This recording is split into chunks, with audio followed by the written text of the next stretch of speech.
Welcome to Spirits Podcast, a boozy dive into mythology, legends, and folklore. Every week, we pour a drink and learn about a new story from around the world. I'm Amanda. And I'm Julia. And this is episode 225, Tatterhood. May I say, Julia, quite a old school spirits episode, which I really appreciated. You know what? I really enjoy being able to read you translations of the original text and then we get to react to it. I feel like the audience and you are getting the full experience and I really enjoy that.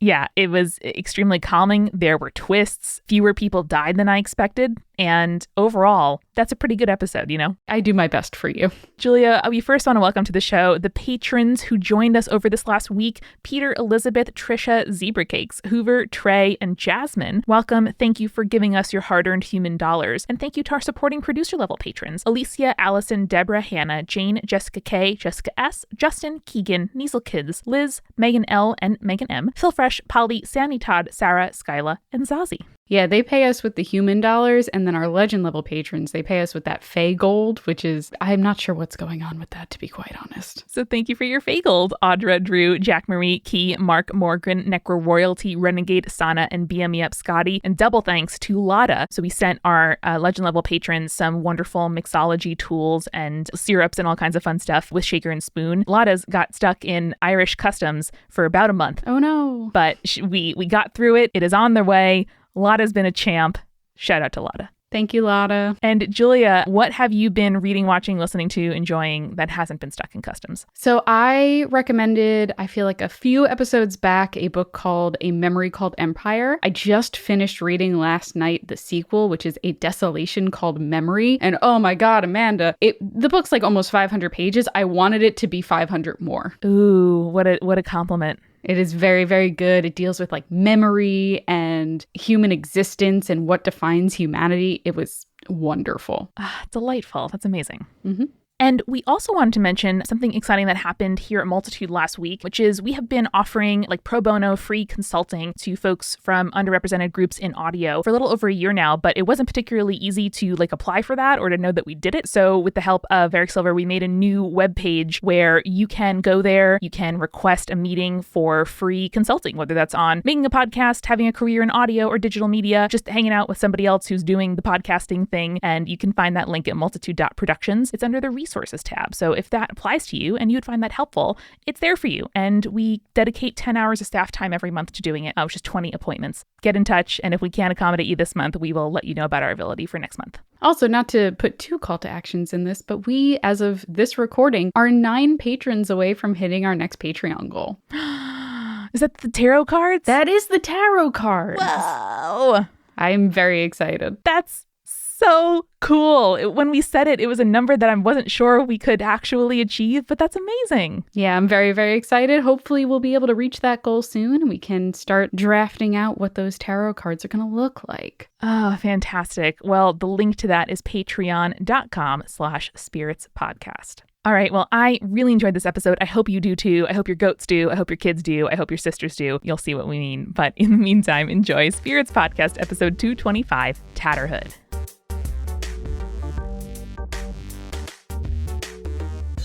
So, Amanda, I've been thinking a lot about fairy tales ever since we did our episode on Princess Kaguya. I was thinking about how certain stories really haven't been focused in on by our modern culture. Basically, the stories that weren't made into some Disney-fied movie or turned into some TV show that has a dark twist to it.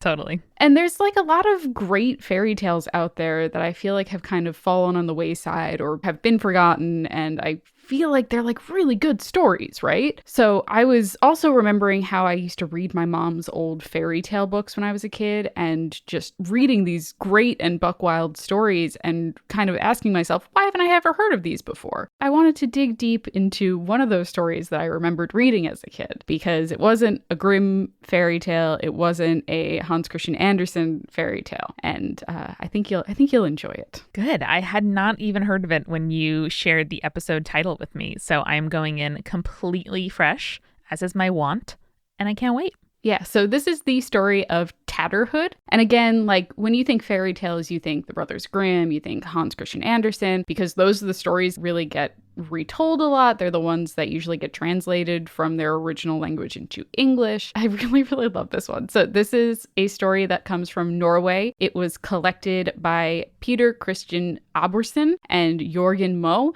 in the mid-1800s. Obviously true to form with many fairy tales, the story predates the collection, but this is the first written down version that was popularized. It's such a metal time for storytelling, particularly for children.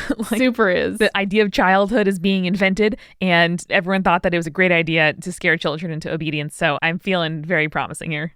Don't scare your children into obedience. Spirits Podcast. If you do, they'll turn out like us. Yep. Which, it's a real hot and cold scenario. We're really your fave, or we're somebody that you detest. So, yes. Take it. We're wonderful, but you don't want your children hating you. That's kind of where we're at.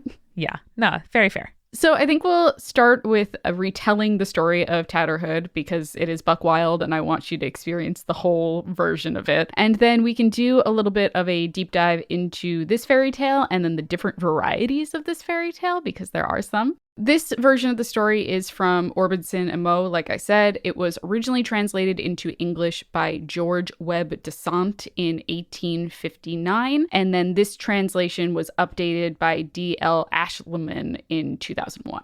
Very nice. This is almost all going to be direct quote from that translation. It's such a good story. I don't want to just summarize it. Okay, so. I feel like you were a sommelier, showing me the wine bottle before I drank it. You were like, yes, these are the vintages and the vineyard, and please take a swirl, take a swish. Do you have the terroir of the Norway, the waters and whatnot and earths?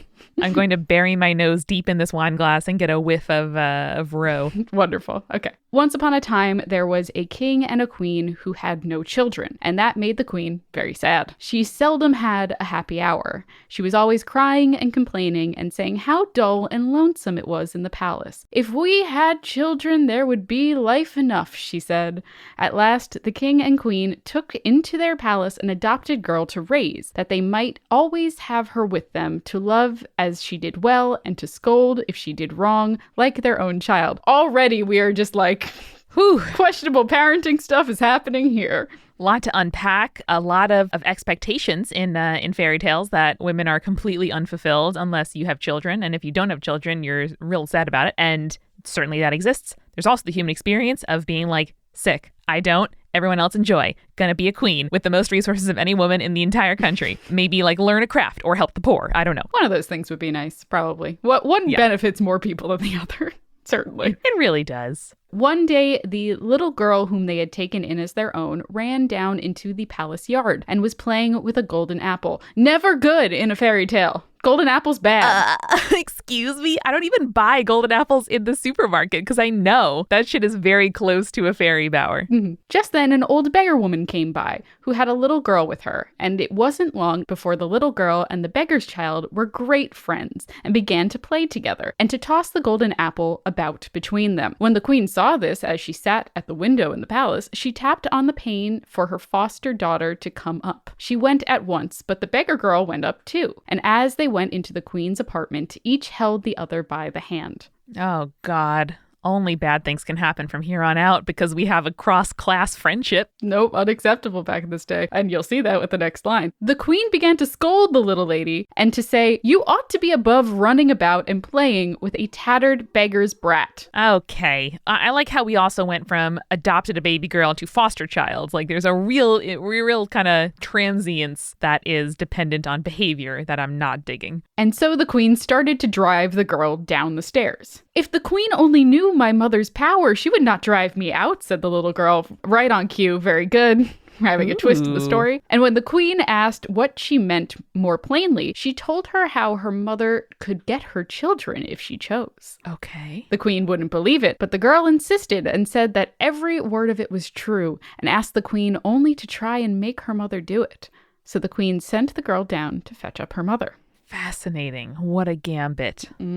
"Do you know what your daughter says?" asked the queen of the old woman as soon as ever as she came into the room. No, the beggar woman knew nothing about it. "Well, she says you can get me children if you will," answered the queen. "Queens shouldn't listen to beggar girls' silly stories," said the old woman, and walked out of the room. Walked out of the room without the queen, letting her go? Bold choice. Bold choice. I also respect it. True, fair. Then the queen got angry, as I understand she would, and wanted again to drive out the little girl, but she declared every word was true as she had said it. "Let the queen only give my mother something to drink," said the little girl. "When she gets tipsy, she'll find out a way to help you." Which is what a mood. "Get my mom drunk, she'll do whatever you said." I mean, that's a lot. Mm-hmm. The queen was ready to try this. So the beggar woman was fetched up again and treated with as much wine and mead as she wanted. And so it was not long before her tongue began to wag. Then the queen came out again with the same question she had asked before. "Perhaps I know one way to help you," said the beggar woman. "Your Majesty must make them bring in 2 pails of water some evening before you go to bed. Wash yourself in each of them, and afterwards throw the water under your bed. When you look under your bed the next morning, 2 flowers will have sprung up, a beautiful one and an ugly one. Eat the beautiful one, but leave the ugly one alone. Be careful not to forget this last bit of advice." That is what the beggar woman said. Oh, Julia, I'm seeing how this could go wrong. It's because you know the formulaic nature of fairy tales. Much like reading a detective novel or a children's mystery, I will take the feeling of triumph that comes with following very laid out clues. As you should. That's the whole point of them. It's not a failure if your listeners or readers manage to figure out the twist before you get to it. Just means you did a good job laying out the clues. Yeah, agreed. Yes, the queen did what the beggar woman advised her to do. She had the water brought up in 2 pails, washed herself in them, and emptied them under the bed. And when she looked under the bed the next morning, there stood 2 flowers. One was ugly and foul and had black leaves, but the other was so bright and fair and lovely she had never seen anything like it, so she ate it up at once. But the pretty flower tasted so sweet that she couldn't help herself. She ate the other one too, for she thought, "I'm sure that it can't hurt or help me much either way." To do the one thing the beggar woman told you not to do? The one thing that she was like, remember this last piece of advice too. It seems important. It's like a teacher going, "Hey, for the test tomorrow, write this one down, okay?" Just this one right there. Well, sure enough, after a while, the queen was brought to bed. First of all, just brought to bed, not like she was pregnant, she gave birth. Nope, it was just she was brought to bed. First of all, she had a girl who had a wooden spoon in her hand and rode upon a goat. She was disgusting and ugly, and the very moment she came into the world, she bawled out, "Mama!" Oh boy. I have some questions about this. Please, lay 'em on me. I'm trying to think if this was like an Athena thing where she came out almost fully born and had a spoon, and there's also a little goat in there that she rode out of the vagina. I'm not sure if that's what happened there. I'm getting real kind of 16th century portraits of Jesus energy, where it's just a little man. Just a little man. That's what I'm getting here. So she bawls out the words, "Mama." "If I'm your mama," said the queen, "God give me grace to mend my ways." "Oh, don't be sorry," said the girl on the goat, "for one will soon come after me who is better looking." Oh my. After a while, the queen had another girl who was so beautiful and sweet that no one had ever set eyes on such a lovely child. You may be sure that the queen was very well pleased. The elder twin they called Tatterhood, because she was always so ugly and so ragged, and because she had a hood that hung about her ears in tatters. Ooh, getting kind of call baby vibes. I'm into it. The queen could hardly bear to look at her. The nurses tried to shut her up in a room by herself, but it did no good. She always had to be where the younger twin was, and no one could ever keep them apart. There is probably an easy reading into this about disability in childbirth and stuff like that. I'm sure that there is. I am not knowledgeable enough to really dig deep into that, but I'm sure that that is something that you could absolutely read into this fairy tale. Yeah, check out previous guest Amanda LeDuc. One Christmas Eve? What? What's happening? A lot of time jumps happening here. I like to picture the storyteller kind of doing a little twirl, transition. One Christmas Eve, when they were half grown up, there arose a frightful noise and a clatter in the hallway outside the queen's apartment. Tatterhood asked what it was that was making such a noise outside. "Oh," said the queen, "it isn't worth asking about." But Tatterhood wouldn't give in until she found out what it was all about, and so the queen told her that it was a pack of trolls and witches who had come there to celebrate Christmas. Oh. You know, the trolls and the witches when they celebrate Christmas. I mean, that sounds super fun. I would go to that party. I just wouldn't eat any apples. So Tatterhood said that she would just go out and drive them away, in spite of all they could say, and however much they begged and asked her to leave the trolls alone, she just had to go out and drive the witches off. She begged the queen to be careful and keep all of the doors shut tight so that not one of them would open the least bit. Sounds like something the queen's not going to do, even though she's told explicitly to do it. Yes, that sounds about right. That sounds like something she would do. So having said this, off she went with her wooden spoon and began to hunt out and drive away the hags. All the while, there was such a commotion out in the gallery that the like of it had never been seen or heard before. The whole palace creaked and groaned as if every joint and beam were going to be torn out of its place. I like this translation is very like, you can tell that someone is supposed to be telling the story because it then goes, "Now I can't say exactly what happened, but somehow or other, one door did open just a little bit, and her twin sister just peeped out to see how things were going with Tatterhood and put her head a tiny bit through the opening." Oh no. But pop! Up came an old witch and whipped off her head and stuck a calf's head on her shoulders instead. And so the princess ran back into the room on all fours and began to moo like a calf. Oh my. Oh my, yep. Oh my is right. Just you got a cow princess now? That's a whole thing that you're going to have to deal with. I am wondering what the goat's up to, but I think we'll get there. I think she's riding around on the goat with her wooden spoon, just like in battle. Don't worry, the goat is important. Okay, good. I was going to say, I would love to know about this goat situation. The goat situation? Very good. So when Tatterhood came back and saw her sister, she scolded them all and was very angry because they hadn't kept better watch, and asked what they thought of their carelessness now that her sister had been turned into a calf. "But I'll see if I can't set her free," she said. Tatterhood, being a good sister, being like, "Listen, I just fended off this castle from trolls and witches and whatnot. I'm going to save my sister too. Let's go for this." If she became a villain, that would be like, I mean, pretty classic storytelling in terms of not a great outcome, but I'd understand it. Then she asked the king for a ship with a full set of sails and a good load of stores, but she would not have a captain or any sailors. No, she would sail away with her sister all alone. There was nothing holding her back, and at last they let her have her own way. And now, Amanda, we will get back to what happens to Tatterhood and her cow sister after she sets sails. But first, let's grab a refill. I need one. Let's go.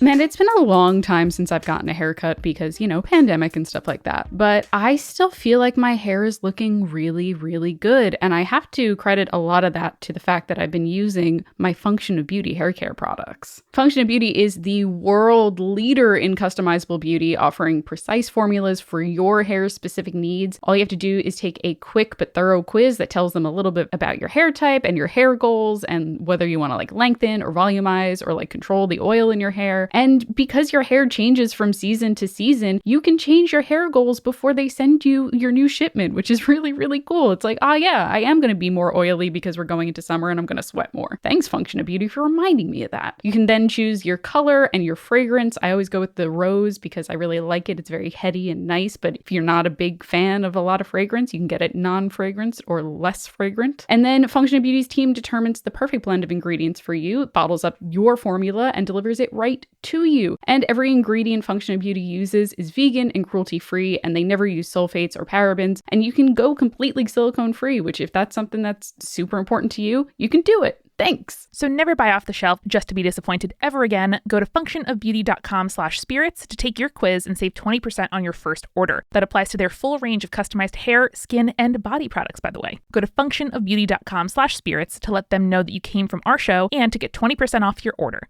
functionofbeauty.com/spirits. This podcast is sponsored by BetterHelp. If there is something on your mind, something weighing you down, a thing that you feel yourself doing again, or a situation you find yourself getting into again and again, and you're like, man, it'd be really helpful to talk to somebody about this, to see what's up, to come up with strategies, someone who isn't connected to me or my daily life and like has a horse in the race, you know, to be able to just kind of have that independent party to say like, hey, you know, help me. You're here on my side, on my team. And, you know, they're just there to listen to you and help you. And that is what therapy is like. And everybody ought to have access to it and the way that I am able to access therapy in a way that's more affordable than traditional offline counseling and also way more flexible, particularly right now when we're doing so many, virtual visits and phone calls, is BetterHelp. I love that they connect you with a professional counselor, that it's all done securely online. They have lots of ranges of expertise, so particular methods or identities or specialties that your therapists have. It's really easy to search for that and match with somebody. And if you ever have to switch counselors, they make it free and really easy to do, which is not how it is outside of BetterHelp. So listen, they want you to start living a happier life today. Visit betterhelp.com, betterhelp.com/spirits to get 10% off your first month of counseling. Again, that is betterhelp.com/spirits to join over 1 million people who have taken charge of their mental health with the help of an experienced professional. Julia, it's that time of the year where layers are more essential than ever, and you might leave your house and it's a little bit crisp, chilly, breezy outside, but by the time you get to the office, maybe it's really hot. Maybe you leave your house and it's a lovely sunny day, and then your 100-year-old office building has no heating on and is incredibly cold inside, and so you have to pull a cardigan out of your desk or your bag. And I love that I was able to ask my Stitch Fix stylist to send me some cardigans. I was like, I want it to be about knee length. I want real kind of like Buffy Duster vibes. I want to look like an elementary school teacher in the 90s. And also if they have elbow patches, all the better. Not stuff that I could very easily Google, but I love that my Stitch Fix stylist knows my sizes, my budget, the kinds of things that work well for me. I'm like, I don't want them too close to the armpits because then I feel like I sweat more. And like, how do people do that? And they send you stuff right to your door that is handpicked for you. You get to try on your stuff at home before you buy, keep what you love, and return what you don't. Stitch Fix has free shipping, easy returns and exchanges, including a prepaid return envelope right in there with your stuff, which makes it so easy. There's also no subscription required, so you can try it once, set up automatic deliveries, whatever you prefer. They have a $20 styling fee for each box that they do send you, but that gets credited toward any piece that you keep. There's no hidden fees. It's really easy to understand. Yeah, so if you want cool new cardigans like Amanda's getting in her next box, you can get started today at stitchfix.com/spirits, and you'll get 25% off when you keep everything in your fix. That is stitchfix.com/spirits for 25% off when you keep everything in your fix. stitchfix.com/spirits. And now let's get back to the show.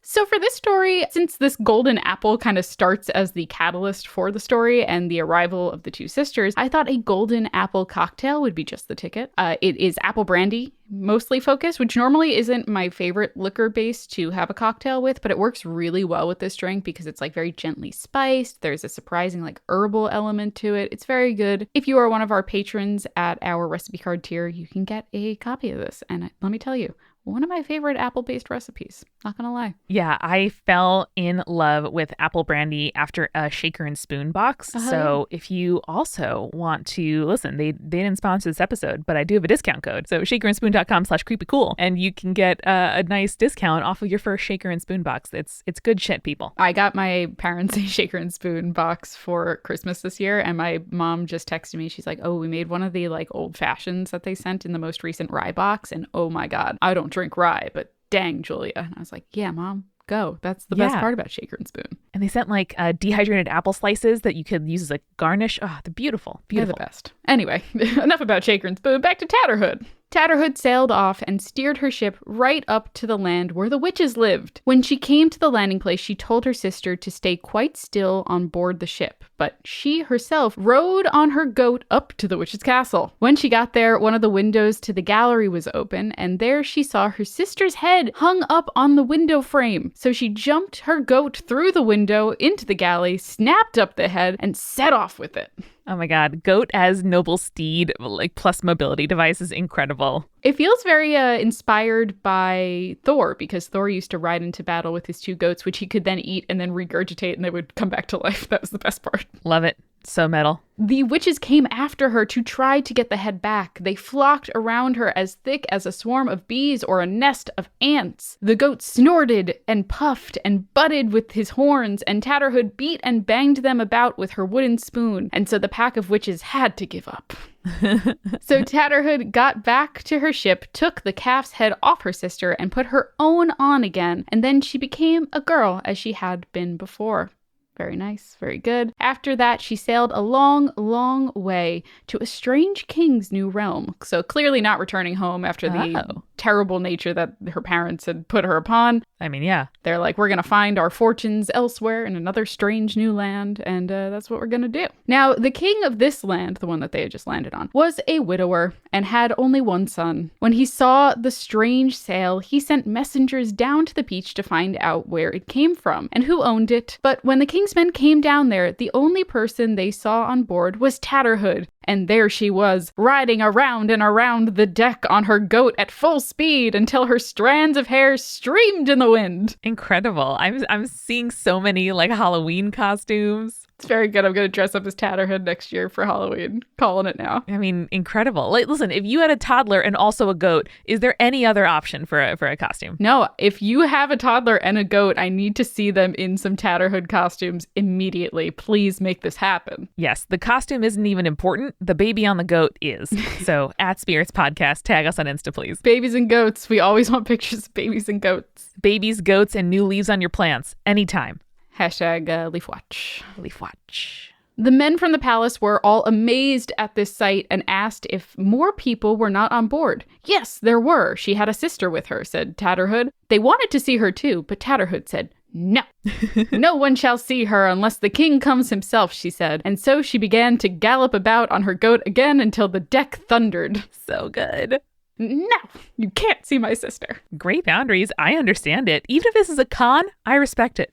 So when the servants got back to the palace and told what they had seen and heard down at the ship, the king wanted to set out at once to see the girl that rode on the goat. When he arrived there, Tatterhood brought out her sister, and she was so beautiful and gentle that the king immediately fell head over heels in love with her. This is a young child, sir.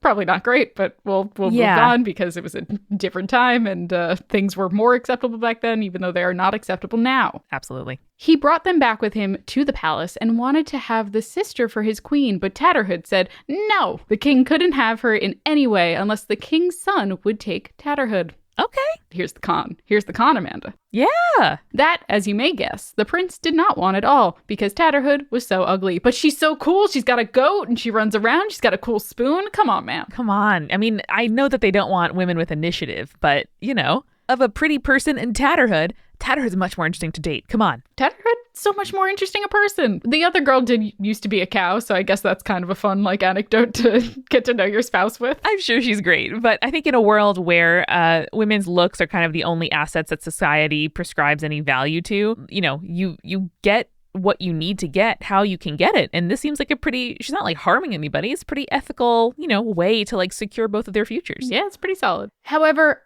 at last, the king and all the others in the palace talked the prince into it, and he gave in, promising to take her for his queen. But he was a very sad man. They have to make a note. He was very sad about it. He was not having a good time. Okay. Too bad. Now, they began to make preparations for the wedding, both with brewing and baking, which, damn, that's so cool.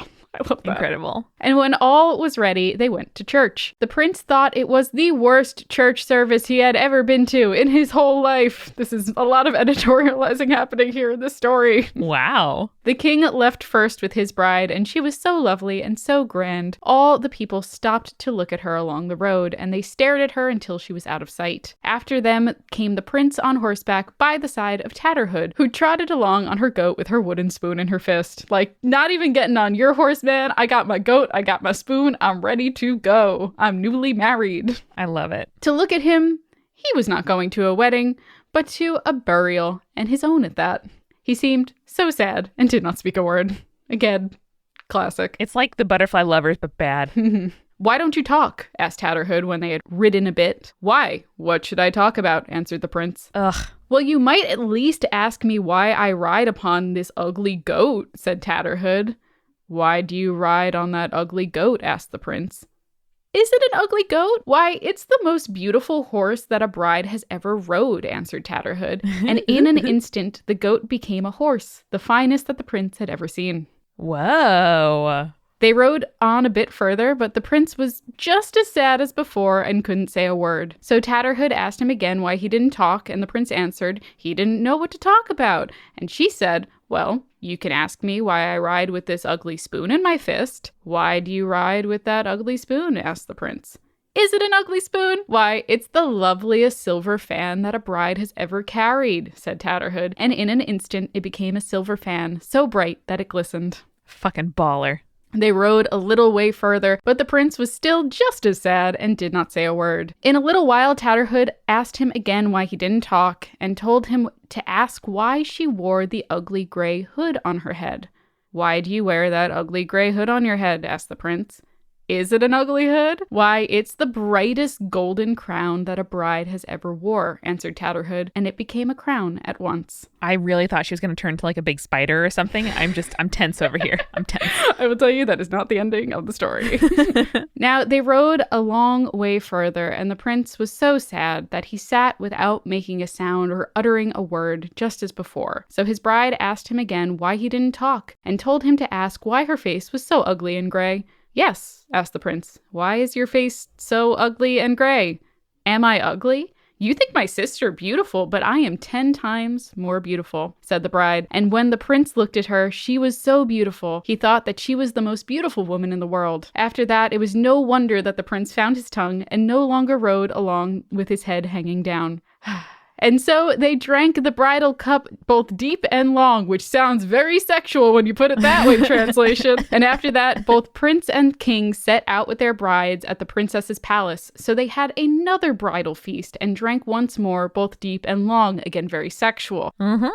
There was no end to the celebration. Now run quickly to the king's palace, and there will still be a drop of the bridal ale left for you. And that's the tale of Tatterhood. Wow, what an ending. What an ending. Lots of twists. There's a lot of like everyone lives happily ever after, but there's also like treachery and battles and witches and spells. It's very, very good. Incredible. I love how much agency Tatterhood has and how she is proud of herself and knows she has power. She doesn't need to like wait for a nice appearance, in other words, in order to like have dignity and power. Yeah, and there's never like a feeling of, oh, woe is me. Someone please help me and my sister because we're suffering so. Like, it's not a Cinderella thing where it's like, I need to talk to my dead mother in a tree and she'll send birds and stuff to help me. No, it's very much like I am going to battle all of these trolls and witches. And when my sister becomes part cow, I'm going to go ahead and go to the witch's land to get her head back. Like, there's so much, like you said, agency to her, and there's never like any sort of reluctance to become the hero of her own story. I love that so much. Yeah. And she also like sets up like a life for both her and her sister to make sure that they both are happy and taken care of, which is very rare in a story like this. Yeah, obviously I would hope that the prince would like fall in love with her as she is, and you know, then she can kind of appear whoever she wants. I don't love that the entire castle and his family had to convince him that this was a good idea, but I think hopefully that made him just like grateful and in love with his wife for the rest of their marriage. Yeah, and it's not like, yes, Tatterhood in his mind becomes beautiful because of some sort of magic that we see there, but it's not like she has changed personality at all. You know, she is still Tatterhood. She's still the same woman who went and fought a bunch of witches and stuff. So I feel like, yes, it's like the beauty is in the eye of the beholder kind of thing is the end of this story and the end of this tale. Yeah, I just love that she got the fuck out of a bad kingdom with her sister, secured them both a happy and comfortable life. Again, headcanon is that the original foster daughter of the queen was adopted by the beggar woman, and she and her sister, you know, were also there for each other their whole lives. Yeah, that is a great point. They do not say what happens to that poor foster child, but I imagine that once the queen had her own, like, quote unquote, biological children, that she was probably fine with the foster child going off with a family that would actually love and appreciate her. Totally. Wow. I'm trying to think of like if there are any morals to the tale, except that Tatterhood is fucking baller. Fucking badass Tatterhood. I love it. Oh man. Fantastic story. And yeah, I mean, why do you think, Julie, that this didn't sort of become one of the ones that we all reference, at least here in the US? I don't know. It's so good. I feel like Disney just didn't grab onto this one because the idea of like, oh, she has to be butt-ass ugly for like 90% of the film, that wouldn't work. I'm not sure I have much to say because I like her so much. I know, she's great. But I would love for us to just go wild like the old beggar woman at the beginning of the story with our cocktails and dig a little bit more into the story and the variations. Yes, please. In order to do that, I'm going to have to quickly talk about the Arne-Thompson-Uther Index, which I think we've talked about on the show before, but I'd love to give everyone a refresher. So basically, the Arne-Thompson-Uther Index, or the ATU Index, is a catalog of folk tale types that are used by folklorists. It defines tale types and links various fairy tales and folklore across different cultures based off of the type of story that it's telling. So a tale type that is defined by the ATU Index is, quote, a traditional tale that has an independent existence. It may be told as a complete narrative and does not depend for its meaning on another tale. It may indeed happen to be told with another tale, but the fact that it may be told alone attests to its independence. It may consist of only one motif or of many. So slightly broad definition in terms of like what a tale is, but you'll see that it allows them to kind of group many different stories from various cultures. So for example, Animal Bride is one of the classic groupings and would contain something like Conguita, the monkey wife from the Philippines, the dog bride from India, the frog's bridegroom from Germany, and the mouse maiden from Sri Lanka. So those are all stories that could be in the same category of Animal Bride, but as you can see, they are from very different cultures across the world. Mm-hmm. And I think that the ATU Index is a very useful tool in the study of folklore. It's by no means a perfect system, and there's a lot of like cross-categorization and stuff like that. And I don't want our listeners to think that we're just like accepting it as the end-all be-all, but I do think it is an extremely useful tool in observing stories and categorizing them for research. And then from there, any individual folklorists can extrapolate deeper meaning from their own research. Anyway, so according to the ATU Index, the story of Tatterhood falls under 711, which is the ugly and the beautiful twin. As such, there are a couple of different variants on this story in this category. So one is Prince Lindworm from Sweden. In this story, the titular Prince Lindworm is the ugly twin. A lindworm is basically like a wingless serpentine creature. And in this version of the story, the beggar woman advises the queen to eat 2 onions, but the queen doesn't peel the first onion. And so because of that, the twin that is born of that onion is born the lindworm, which is that serpentine creature. I think it's really cool. That's very funny. Eating onions is hilarious to me. Yeah, and not peeling them is like, holy shit. You just like eating that like an apple. Okay, sure. Why not? Wow. At least make like a soup or something out of it. Damn, lady. But there's also my favorite variation, which comes from Scotland and is called Kate Crackernuts. Oh. Just the best name. Like, I was like, okay, Tatterhood. And then I did a little bit of research and they were also like, do you also mean Kate Crackernuts? I'm like, I do now, Google. Now that you mention it, yeah. So her story is a little shorter, but basically a king had a daughter with his first wife who died, and that daughter was very beautiful. When he remarried, he and the queen also had a child who was not as beautiful, and they named her Kate. The queen hated the first daughter, Anne, but Kate loved her sister. Again, there's like that. I don't care if my parent loves one of us over the other. I'm just gonna, love my sister no matter what, which is adorable. There's a real like breaking the cycles of generational, mistreatment or abuse vibe here, which I really love. Yes. I'm so into sisters loving each other. Yeah. So the queen puts a curse on Anne's beauty and turns her head into a sheep's head. Which is worse in your opinion, sheep or the cow? Sheep or cow? Oh, it's hard to say. I don't know. I feel like both can be cute. Both can be a little tough to look at. Sheep would be better to snuggle with. So I'm going to say that's better. Yes, but sheep also has slit pupil, not fun. Cow then. Yeah. Cow, big brown Definitely eyes. Cow. Very cute. Yeah.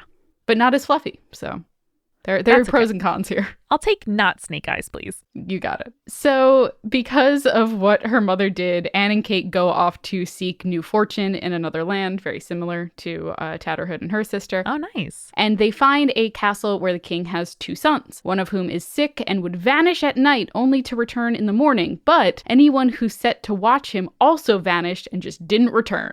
Not great. So Kate asks the king for them to stay in the castle in exchange for her and her sick sister watching over the prince. So the king agrees, and Kate keeps guard over the sick prince the first night. At midnight, the prince leaves his bedchamber and rides off on his horse, and so Kate follows him and collects nuts in the forest as she does so. The prince winds up at this green hill where the fae have gathered and welcome the prince and are too caught up in their like revelry and dancing to notice Kate kind of ride in with him. So Kate sees when she follows the prince on the second night that there is this fairy baby playing on the hill with this wand, and hears from just like the talking of the fae that 3 strokes of the wand will cure her sister Anne and get rid of that sheep head. Wow. I mean, that's convenient to hear. Very, very good oversight by Kate there. So Kate rolls a few of the nuts that she had gathered from the forest and distracts the baby and then steals the wand. We're just stealing things from babies now, you know. Yeah. Classic. Yeah. I would do it, though. If it was like, I can save my sister by distracting and stealing from a child, I would do it. Yeah, the baby will be mad for like 10 minutes. It'll be okay. Yeah. On the third night, the king asks if they've figured out like what's wrong with the prince and where he keeps going. And Kate says that she has, and that she and her sister should be allowed to stay if she can cure the prince, and that if she cures him, she's allowed to marry him. And the king's like, yes, cure my son. This is awesome. Do it. You can marry him if you want. Sounds great. I'm loving all these enterprising, like contract forming women. This is great. So on the third night, when the prince rose and returned to the hill, Kate followed him again, this time seeing the baby playing with a bird that she hears, again, overhearing just the Fae talking about, yeah, that bird over there, if you took 3 bites of it, cure any disease. Oh, that's worse than a wand.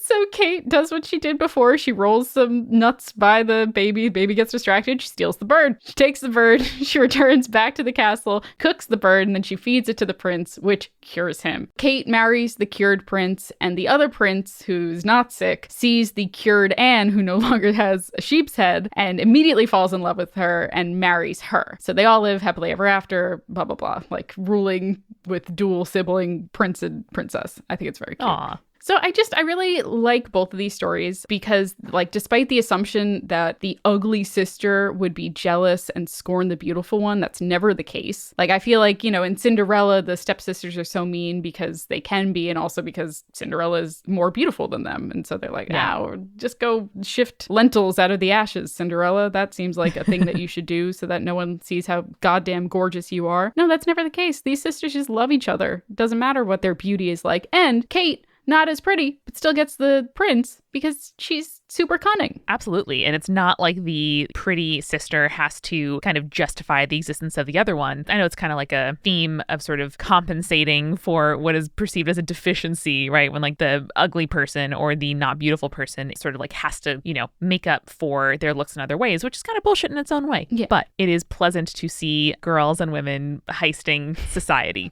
by arranging good marriages for themselves. Hey, if you are a Spirits listener and you can think off the top of your head of a fairy tale that involves women heisting royals, you let us know. You send us those stories. Please do. But yeah, it's just like both sets of sisters are super dedicated to each other. And then when tragedy befalls the other, they go out of their way to cure them or to help them in some way. And it's just a really cool twist on what I feel like I usually see in fairy tales. So I particularly love the trope, not the trope of ugly twin, beautiful twin, but the symbolism of these stories where it's just like siblings helping each other out despite the circumstances. I love that, Julia. It's so entertaining. And I feel like the index you mentioned too it's like reading a Wikipedia list of Wikipedia pages where you just go through like, oh yes, I do want to know, you know, all about like cities that are under a square mile or like countries that are within other countries and all kinds of just like fun kind of cross sections of geography and history in the world that I did not know existed. Yeah.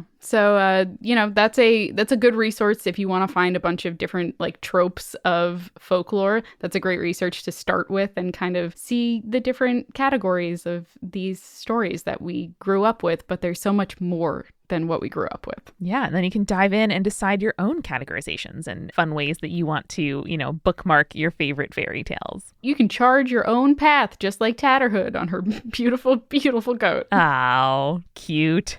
I hope that goat lived a long and very happy life. I bet he did. He was a magic goat that came out with her when she was born, so he's probably a pretty cool goat. He breathes his last breath, I imagine, the day that Tatterhood breathes hers. Oh yeah, in sync, and then they both ascend to goat heaven. Yes, she goes to goat heaven too. Just a lot of high places to stand and a lot of stuff to eat. Mm-hmm. There's a lot of salt just to lick off the rocks. What more could you want? What more could you want? Well, Julia, thank you so much for bringing these stories to the table today. Thanks for this delicious cocktail and for not stealing my soul and keeping me in your fairy bower. You're welcome. You're welcome. If your head ever turned into some sort of farm animal, I would go out of my way to get it back and cure you. Thank you. And I would try my best to remember to stay creepy. Stay cool.